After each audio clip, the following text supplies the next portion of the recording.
का कारण वही है।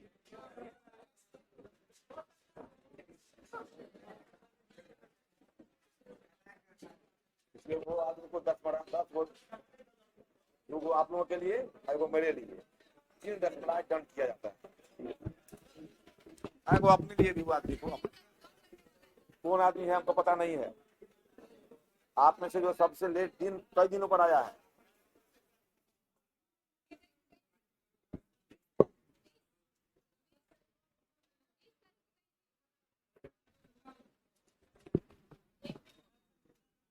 पर डे के हिसाब से जोड़ लीजिए ना, कितना हुआ रसमलाई? क्या वो हो गया टोटल रसमलाई?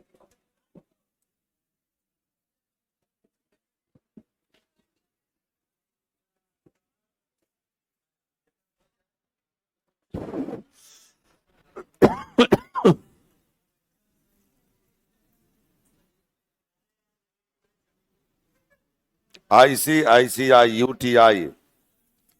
अब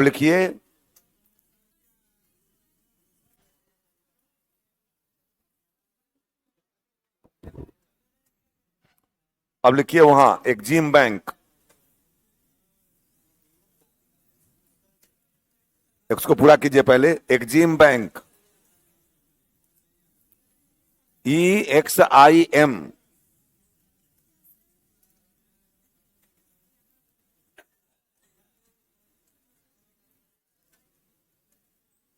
EXIM एक्जिम बैंक।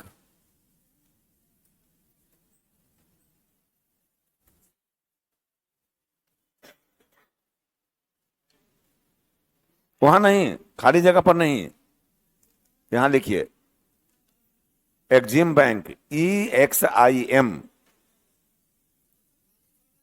नहीं वहां नहीं, वहां लिखाएंगे, आज ही लिखा दूंगा, आज ही लिखा दूंगा, चिंता ना करें। एक्सपोर्ट इंपोर्ट बैंक, हाँ एक्सपोर्ट इंपोर्ट बैंक,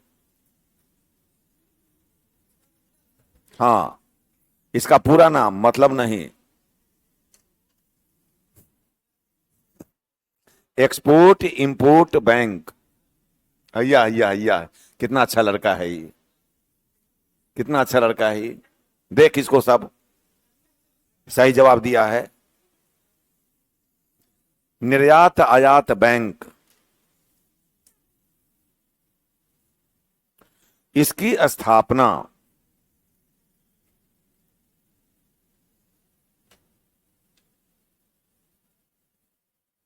निर्यात आयात से संबंधित,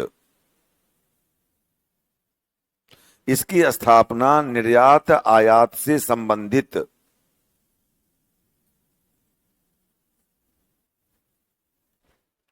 वित्त उपलब्ध कराने के लिए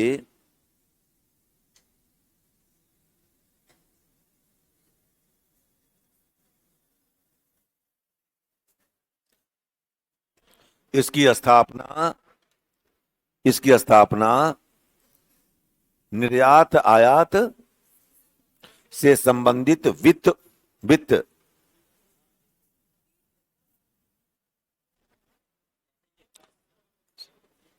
उपलब्ध कराने के लिए, वित्त उपलब्ध कराने के लिए 1982 में की गई।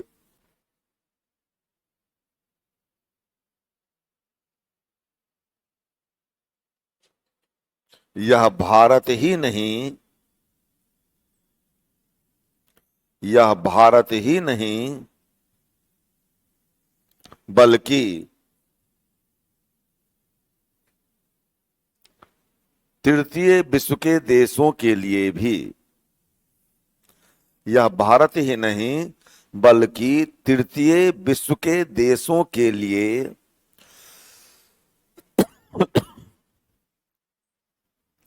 तृतीय विश्व के देशों के लिए वित्त उपलब्ध कराता है। तृतीय विश्व के देशों के लिए वित्त उपलब्ध कराता है।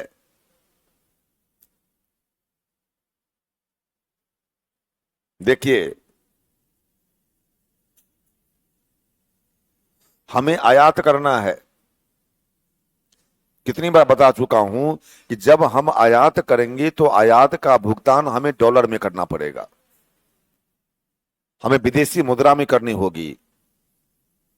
और जब हमारे पास डॉलर या विदेशी मुद्रा नहीं है तो आयात मुश्किल हो जाएगा। ऐसी स्थिति में यह एग्जिम बैंक आपकी मदद करेगा।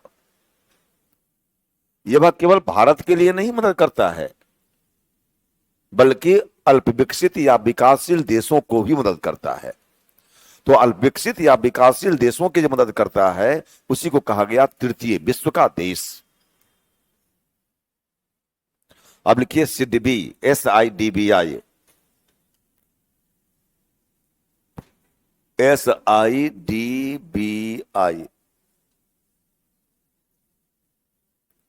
SIDBI.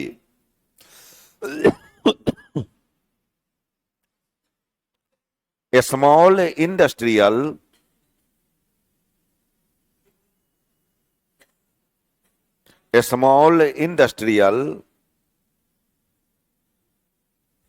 Development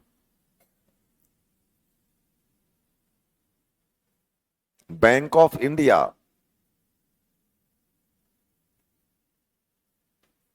small industrial development bank of India, इसकी स्थापना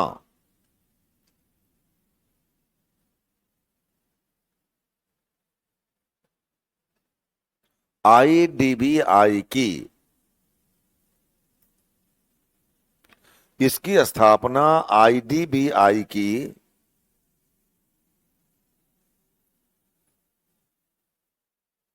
सहायक संस्था के रूप में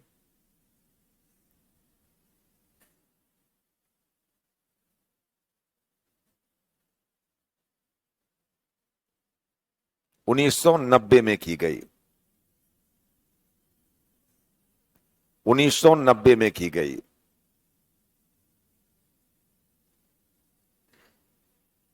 यह लघु उद्योग से संबंधित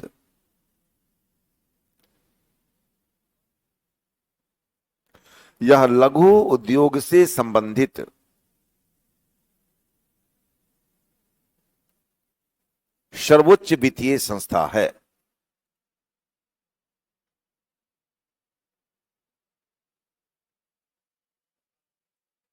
लघु उद्योग से संबंधित सर्वोच्च वित्तीय संस्था है। इसका मुख्यालय लखनऊ है।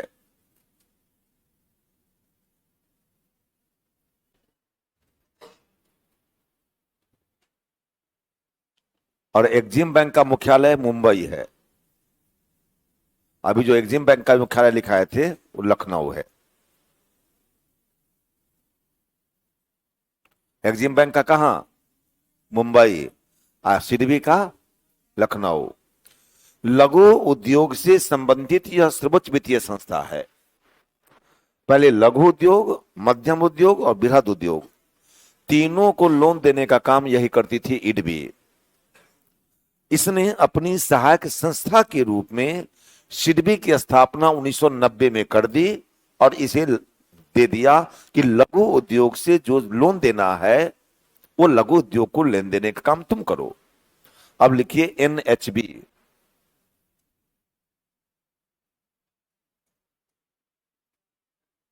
NHB national housing bank.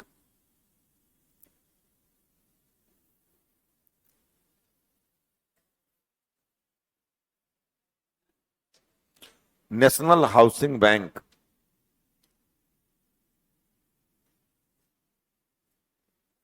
इसकी स्थापना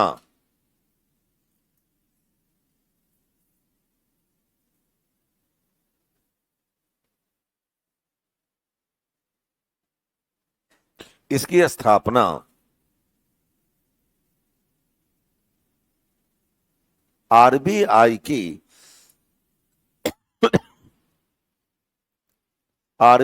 की सहायक संस्था के रूप में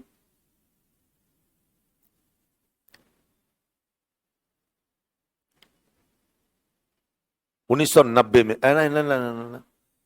सहायक संस्था के रूप में 1988 में की गई।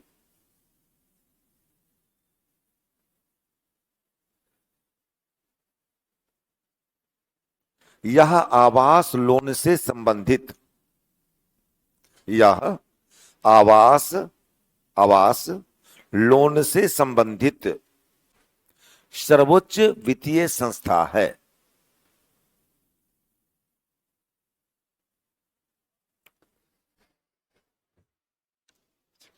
यह आवास लोन से संबंधित सर्वोच्च वित्तीय संस्था है।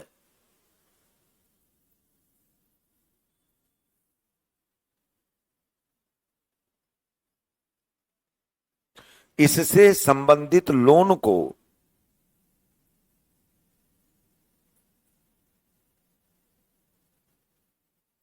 इससे संबंधित लोन को टीजर लोन कहते हैं। टीजर लोन कहते हैं। बोर्ड देखे,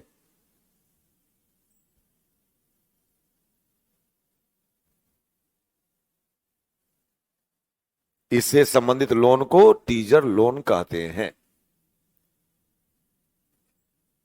देखिए बाबू, अब आप सुनते हैं कि आवास लोन लेना हुआ बिल्कुल आसान। सच कहें तो बिल्कुल आसान नहीं है, केवल सुनने में आसान है। आवास लोन लेना बहुत कठिन है। अब तो जमीन के लिए भी लोन देता है बैंक। तो आप, एनएचबी डायरेक्ट हमको लोन नहीं देता, एनएचबी देता है बैंक को लोन, और बैंक देता है हम लोगों को लोन। अगर आपको जमीन खरीदने के लिए भी लोन लेना है तो 40% 60% का रेशियो देगा प्रायः। जमीन खरीदने के लिए 40%, मकान के लिए 60%। लेकिन कंडीशन है, इस महीना में लोन दिया, अगला महीना से पेमेंट उसका किस्त जो बनेगा देना शुरू कर दीजिए। कोई मौका नहीं है। इस महीना में आपने लोन लिया, अगला महीना से किस्त भरना शुरू कर दीजिए। एक तो ये है। दूसरा, 2 साल के अंदर यदि जमीन खरीदने के लिए आपने लोन लिया है, 2 साल के अंदर आपको मकान बनवाना होगा। अब बताइए,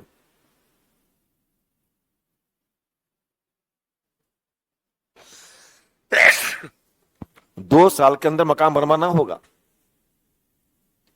अब पैसा नहीं है तो 60% लोन देगी बैंक। आप फिर जिस दिन देगी उस दिन महीना, अगले महीना से लेना शुरू कर देगी। समस्या ही समस्या है।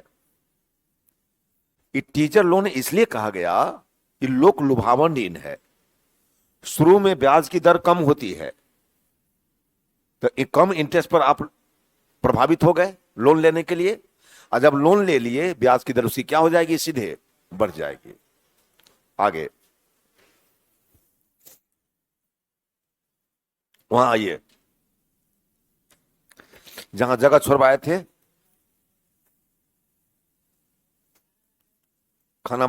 जगह क्या लिखे थे, 2 खाना बनाइए, आधा आधा। हाँ, जो जगह जहां छुड़वाए थे, जहां जगह छुड़वाए थे वहां देखिए 13 लाइन। हाँ, आधा खाना, आधा खाना। आप पूरा खाना चाहिए इनको, पेट भरेगा। पूरा खाना में आधा आधा बांट कर खाइए, उसका भी पेट भरना चाहिए, आपका भी पेट भरना चाहिए। पहला खाना में लिखिए, बैंक जो है, बैंक जो है।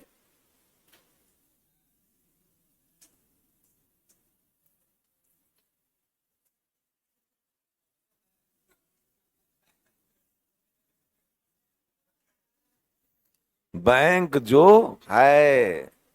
और दूसरा खाना में लिखिए, बैंक जिसका विलय किया गया।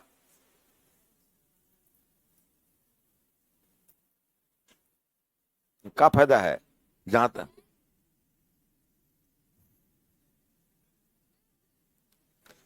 बैंक जो है, ये कॉपी इनकी कॉपी कहाँ है?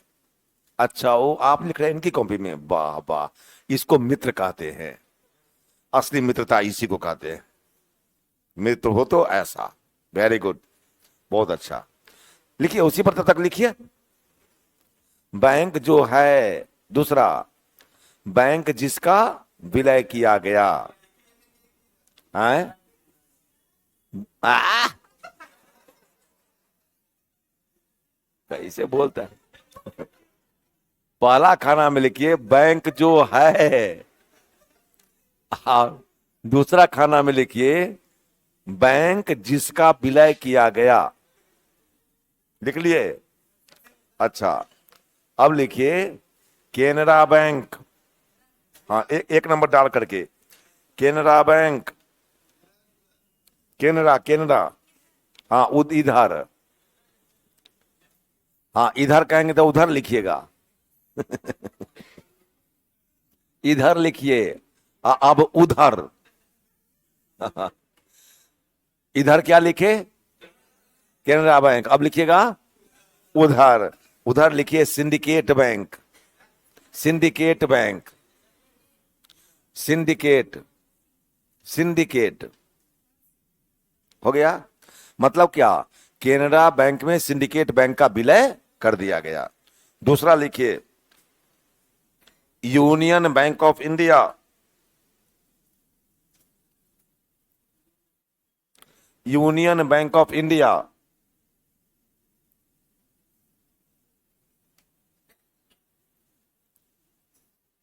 किधर लिखे? इधर। इधर। अब उधर लिखिए, उधर लिखिए आंध्रा बैंक। आंध्रा नहीं, आंध्रा। आंध्रा बैंक होता है। Andhra bank. Andhra plus corporation bank. Plus corporation bank. Andhra bank plus corporation bank. Corporation, CORPORATION, corporation bank. मतलब आंध्रा बैंक और कॉरपोरेशन बैंक का विलय हो गया किसमें? यूनियन बैंक ऑफ इंडिया में। तीसरा लिखिएगा PNB। नहीं, हाँ PNB। PNB। अब उधर लिखिए oriental bank of commerce. Oriental bank of commerce. Oriental bank of commerce plus United bank of India.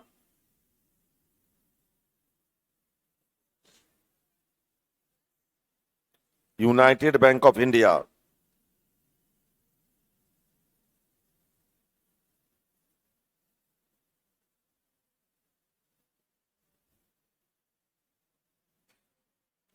कितने हो गए? चौथा लिखिए इंडियन बैंक। Indian bank. इधर लिखिए इलाहाबाद बैंक। माने इलाहाबाद बैंक का विलय किसमें हो गया? इंडियन बैंक में।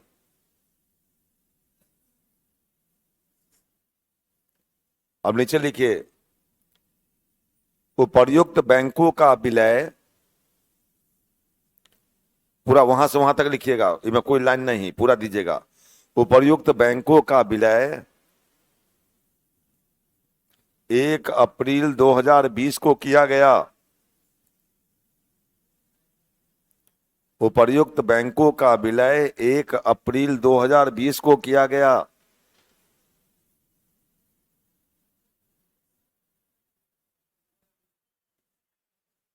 पांचवा नंबर, मतलब ये चारों बैंकों का विलय कब हुआ है? 1 अप्रैल 2020 को। अब नीचे लिखिए पांचवा, बैंक ऑफ बड़ौदा।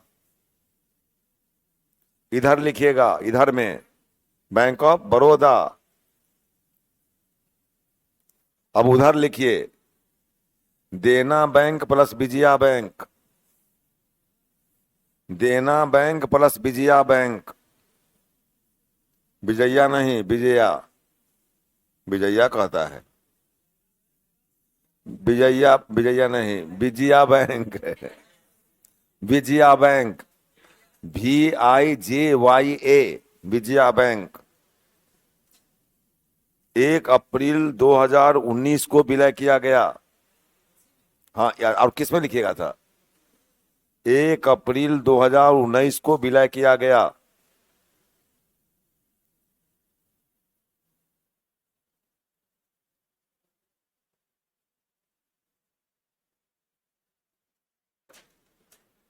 पांचवा।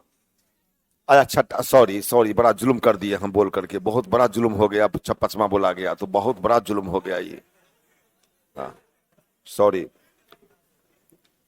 Bank of India.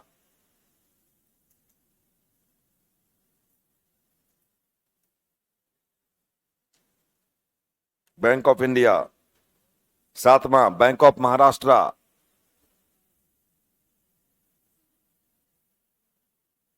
Bank of Maharashtra. अब उधर नहीं लिखना है, सब उधर लिखना है। बैंक ऑफ इंडिया किसमें लिखे? जो बैंक है उसमें। छठा। सतमा। सतमा क्या लिखे?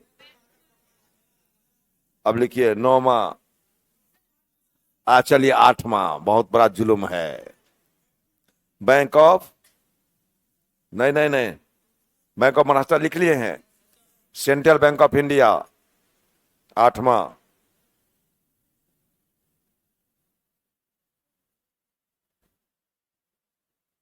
जगह है ना?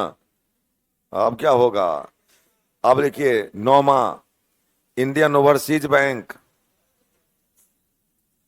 Indian overseas bank. भर गया था, हटाइए। Indian overseas bank. OVERSEAS।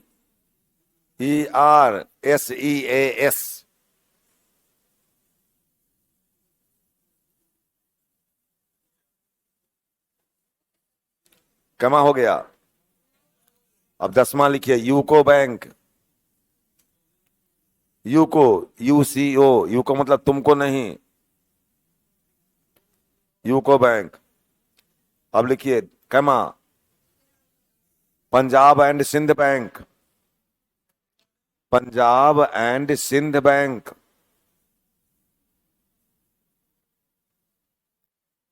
Punjab and Sindh bank.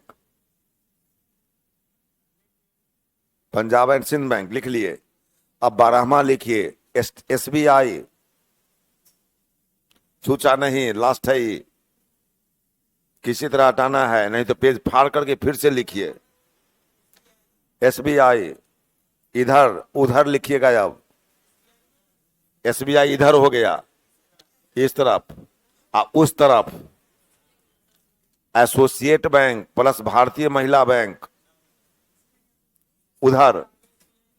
हाँ, SBI के सामने। यस, वो कितना समझदार लड़का है वो कितना समझदार है वो। ऑनलाइन समझ रहा है कि नहीं जी?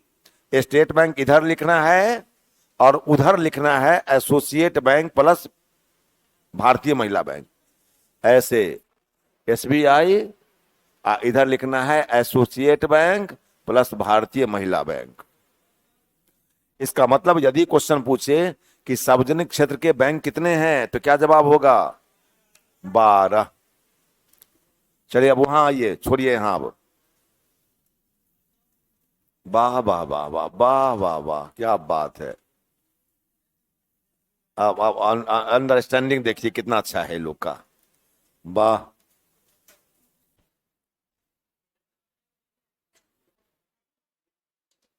अब नया चैप्टर, इंटरनेशनल। एक कंजूस आदमी, नया चैप्टर नया पेज में, बड़ा भारी कंजूस है। इंटरनेशनल नया पेज में लिखेगा सब। हाँ, नया पेज में इंटरनेशनल फाइनेंस। कंजूस कहीं का, मक्खी चूस। नया पेज में लिख, international financial institution, international financial institution, institution,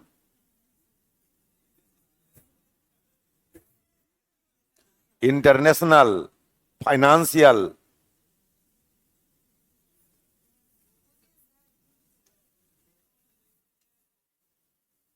institution, जहां पढ़ रहे हैं आप। हो गया? सुनिएगा, पहले पहले सुन लीजिए, बहुत लिख लिए। 1944 में अमेरिका के ब्रिटेन वुड्स नामक स्थान पर एक सम्मेलन बुलाया गया था, ब्रिटेन वुड्स, जिसमें 44 राष्ट्रों ने भाग लिया था। ध्यान से सुनिए, सम्मेलन कब बुलाया गया? 1944 में। कितने राष्ट्रों ने भाग लिया है? 944, सिर्फ 44, और 44 का आधा, 22 दिनों तक सम्मेलन चला। 22 में कितना? दो अंतर्राष्ट्रीय संस्था का जन्म हुआ, आईएमएफ एंड वर्ल्ड बैंक।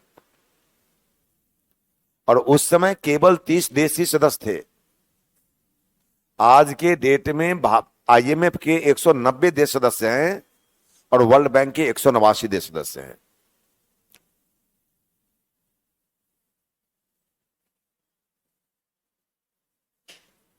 इसका मुख्यालय वाशिंगटन डीसी है। भारत संस्थापक सदस्यों में से एक है। जब इसकी एस्टेब्लिशमेंट हो रहा था, उसमें भारत भी एक था। लिखिए, आईएमएफ एंड वर्ल्ड बैंक। अब हेडिंग डालिए, आईएमएफ एंड वर्ल्ड बैंक।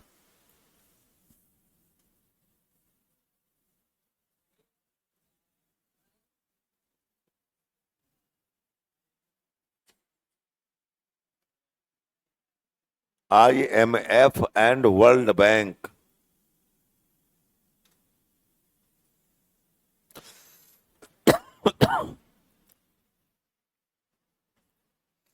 उन्नीस सौ 44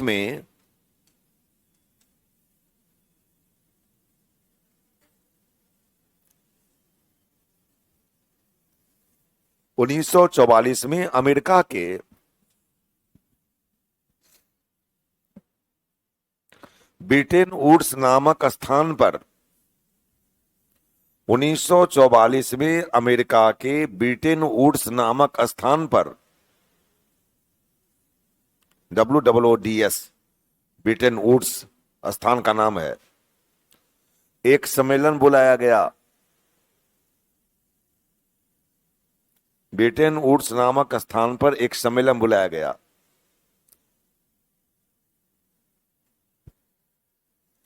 जिसमें 44 राष्ट्रों ने भाग लिया था, जिसमें 44 राष्ट्रों ने भाग लिया था।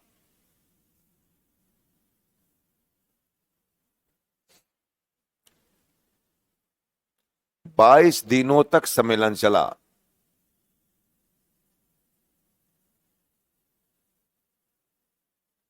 बाईस दिनों तक सम्मेलन चला।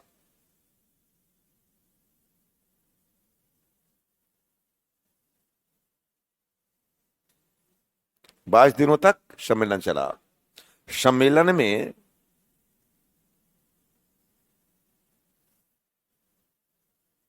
लिए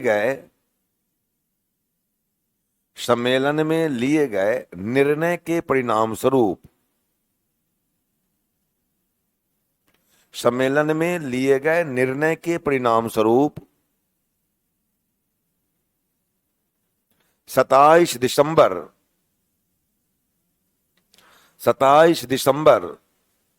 1945 को आईएमएफ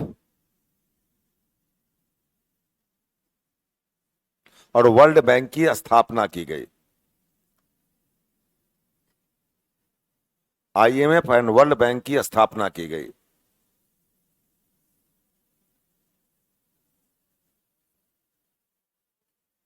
आईएमएफ और वर्ल्ड बैंक की स्थापना की गई। उस समय केवल 30 देश सदस्य थे। उस समय केवल 30 देश सदस्य थे।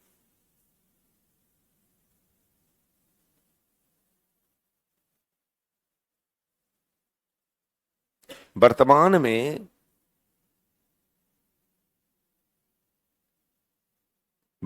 में आईएमएफ के 190 देश, आईएमएफ के 190 देश और वर्ल्ड बैंक के 189 देश सदस्य हैं, 189।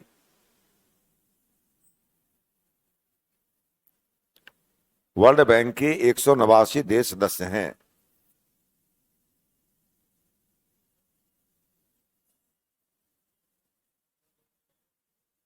एक सौ नवासी देश सदस्य है।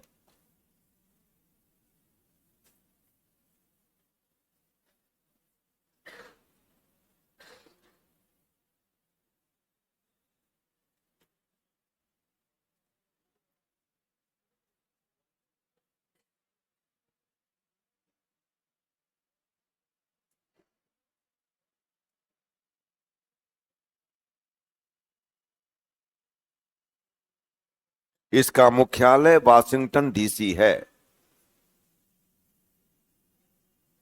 इसका मुख्यालय वाशिंगटन डीसी है। मुख्यालय वाशिंगटन डीसी लिख दें क्या?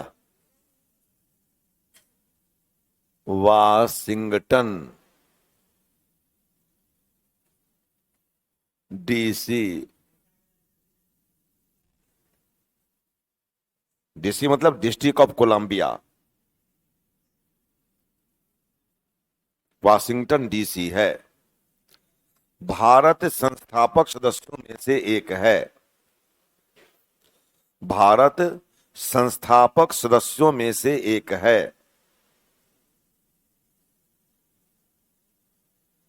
सर से हाथ हटाकर के लिखें। सर पर हाथ रखकर ना लिखें। हाथ रखने के लिए आपको झा सर ने डेस्क बना दिया है। डेस्क पर हाथ रखें। कृपया सर पर हाथ न रखें।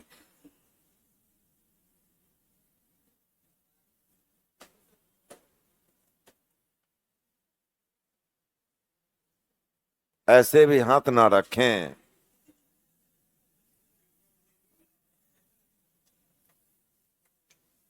कृपया हाथ में कलम रखें। हाथ को जेबी में न रखें।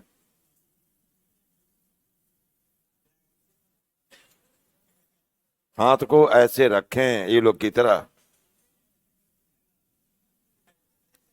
ऐसे रखेंगे तो दाग हो जाएगा हाथ में, यहां पर दाग हो जाएगा, यहां काला हो जाएगा, यहां।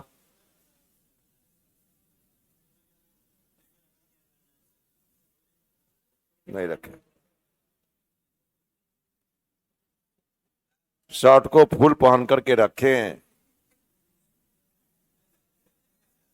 बाह को आधा न रखें पूरा, और नहीं तो यहां से कटवा लें।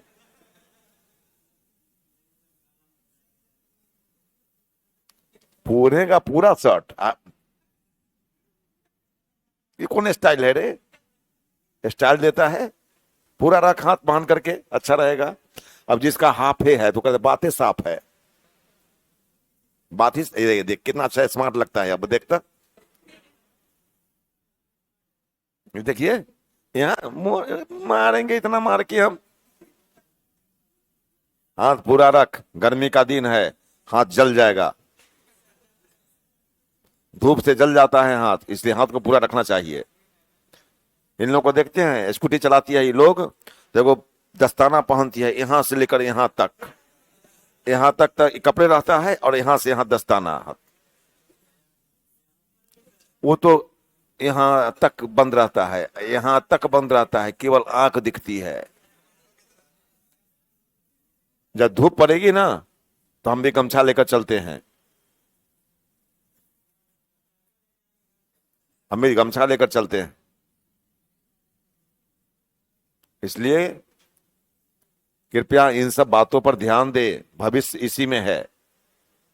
पहले स्वस्थ रहना भविष्य है, उसके बाद पढ़ना भविष्य है। क्या लिखे हैं?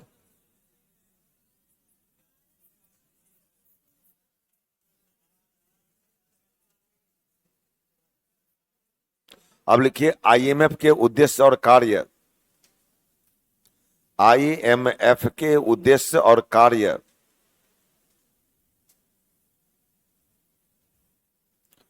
आप लोग खा लीजिएगा, समझे ना। रसमलाई इनसे, दूगो रसमलाई आप खाइएगा, दूगो इनको, है ना। अब बाद में दूगो हमको भी मिल जाएगा तो ठीक है, नहीं तो आप दोनों खा लीजिएगा। जो एब्सेंट होगा वो बगल वाले को रसमलाई खिलाएगा।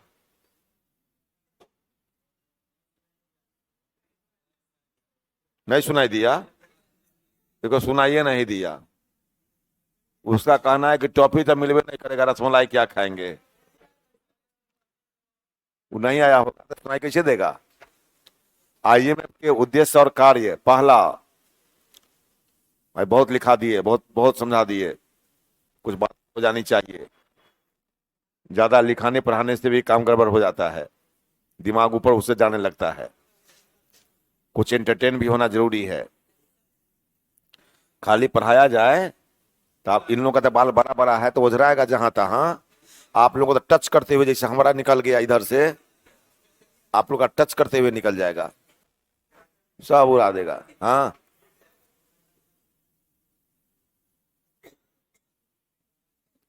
उद्देश्य और कार्य। पहला, अंतरराष्ट्रीय अंतरराष्ट्रीय मौद्रिक अंतरराष्ट्रीय मौद्रिक लिख दे क्या, सहयोग को, अंतरराष्ट्रीय मौद्रिक सहयोग को प्रोत्साहित करना।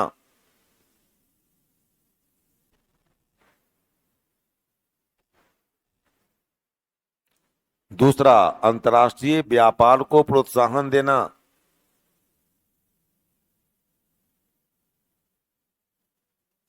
अंतरराष्ट्रीय व्यापार को प्रोत्साहन देना।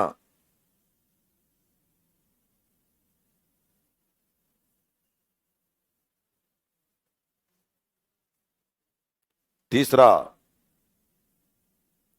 विदेशी विनिमय दर में विदेशी विनिमय दर में स्थिरता स्थापित करना। विदेशी विनिमय दर में स्थिरता स्थापित करना।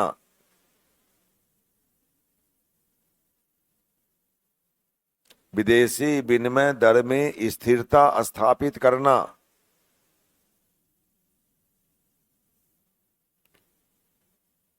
चौथा, भुगतान संतुलन की भुगतान संतुलन की प्रतिकूलता को भुगतान संतुलन की प्रतिकूलता को कम करने के लिए अल्पकालिक सहायता प्रदान करना। भुगतान संतुलन की प्रतिकूलता को कम करने के लिए अल्पकालिक सहायता प्रदान करना। अरे प्रतिकूल का मतलब होता है आयात ज्यादा निर्यात कम। जब हम आयात ज्यादा करेंगे तो पैसा हमारा जाएगा दूसरे देश में, और निर्यात कम करेंगे तो पैसा हमारे देश में कम आएगा। इसलिए आयात ज्यादा हो जाए निर्यात से तो इसको प्रतिकूल कहते हैं। ये प्रतिकूलता को दूर करने के लिए यह काम करता है। अंतर्राष्ट्रीय मौद्रिक सहयोग को प्रोत्साहित करना। हमारी मुद्रा का यूज आप करें, आपकी मुद्रा का यूज हम करें, यही है आपसी सहयोग। विदेशी विनिमय दर में स्थिरता स्थापित करना। आपके भारतीय रुपए की वैल्यू $1 बराबर 80 रुपए, $1 82 रुपए, $1 बराबर 84 रुपए। ये भारतीय रुपए की वैल्यू क्या होती जा रही है, गिरती होती जा रही है। ऐसे में स्थिरता बनाए रखने का भी आईएमएफ का काम है।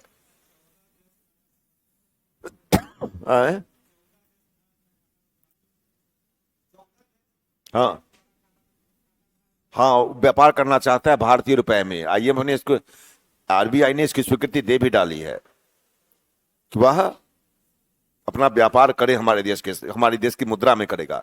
तो जब हमारे देश की मुद्रा में व्यापार करेगा तो स्वाभाविक है कि हमारी वैल्यू ऊंची हो जाएगी और डॉलर की वैल्यू नीचे आ जाएगी। हमारे रुपए की वैल्यू को बढ़ाने में मदद मिलेगी इससे। चलिए, धन्यवाद।